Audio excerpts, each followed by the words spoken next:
The document says a no deal would see severe disruptions to supply routes across the English Channel, leading to fewer fresh foods and a shortage of medicines. Prices for food and fuel could rise and disproportionately affect those on low incomes. Disruption could last up to 6 months, potentially affecting medicines and medical supplies.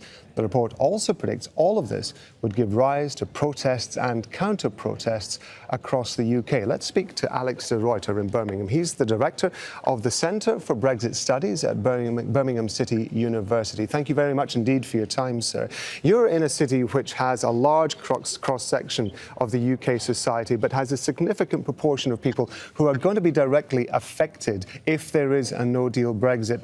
How do you think they are going to be reacting to the publication of this report? Well, I think for a lot of people there's Brexit fatigue at the moment, but that's because of the complexities of it all. Clearly put, the Operation Yellowhammer report drives home the fact that in food, in medicines and in manufacturing, if you think automotive in Birmingham and the West Midlands, there will be significant disruption, and that simply is because of two things. A, that we depend upon the European Union for importing a lot of these materials and trading with them, and B, because of the so-called just-in-time nature of modern-day supply chains. If you think of fresh food coming in from Spain, it has a limited shelf life. It's not like you can stick it in a warehouse. The same idea goes with drugs. Approximately 70% of the drugs we have in this country have to cross the channel at some point in production. And, for a lot of those drugs, they're time sensitive. So if they're not in within a day, then they're useless. So these are not worst-case scenarios. This is your baseline scenario. How close do you think we are now to a no-deal Brexit?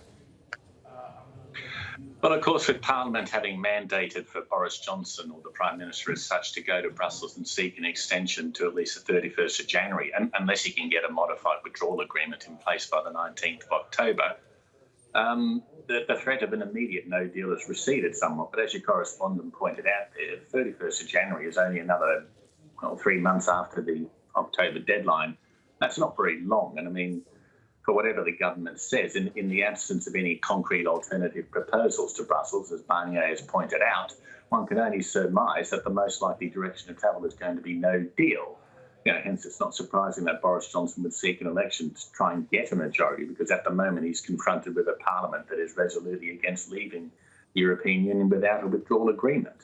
If I understand it correctly, there are plans by the government to try to produce an updated document, as it were, with a different set of scenarios to show essentially that the government is in control and can mitigate this. But what can it actually do in order to try and soften the blow if there is a no-deal Brexit? Well, I think the key difference to understand here is that whilst the government has some control over what it brings into the country and at what pace, for example, as it stated it would levy zero tariffs or import duties on a number of food items to make processing and importing quicker. What it has no control over, of course, is the process and speed at which things are moved through ports like Calais in France. And if, as we understand, that over half the truck drivers in the UK don't have the requisite paperwork for French customs, then they're easily going to be facing delays of a day. And what we similarly don't understand, given the complexities of the logistics, is to what extent delays at Calais will have knock-on effects back onto products coming into the UK. They have to come through Calais, for example, after all, to begin with. So even though we have control over, what we do with imports coming into the country, they may still be affected by what goes on the other side of the channel.